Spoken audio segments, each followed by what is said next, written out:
नेपाल की तिब्बत सीमा पर 5,200 मीटर की ऊंचाई पर एक विशाल ग्लेशियर चुपचाप टिका हुआ है। वो सदियों से बर्फ और चट्टानें, लेकिन हाल ही के दिनों में तापमान बढ़ने से बर्फ तेजी से पिघल रही है।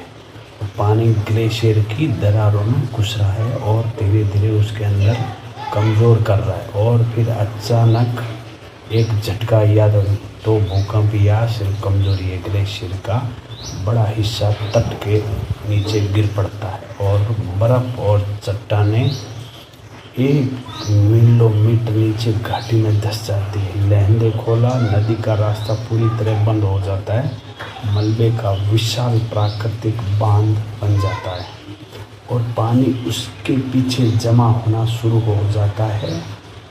मिनटों में पानी का स्तर तेजी से बढ़ रहा है। एक स्थायी झील बन चुकी है, दबाव बढ़ता जा रहा है और बांध हर पल टूटने के कगार पर है।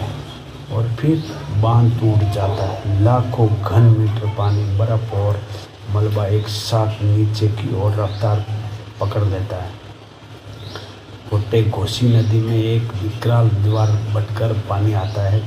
घाटी में कुछ भी उसके सामने नहीं टिक पाता है। गांव, पुल, सड़कें, घर, सब कुछ बाढ़ चपेट में आ जाते हैं और कुछ ही मिनटों में पूरा इलाका तबाही का मंजर बन चुका है। ये सिर्फ एक बाढ़ की कहानी नहीं है, ये चेतावनी है। जब आप ग्लेशियर टूटते हैं, नदियाँ गिरती है और गांव मिनटों में गायब हो जाते हैं, तो हमें समझना होगा कि जलवायु परिवर्तन अब दूर की बात नहीं है, बल्कि हमारे दरवाजे पर खड़ा एक नेपाली तिब्बती है।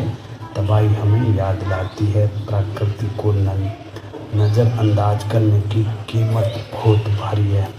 समय जागने का है, समय बचाने का है, समय तैयार रहने का है। जय प्रकृति।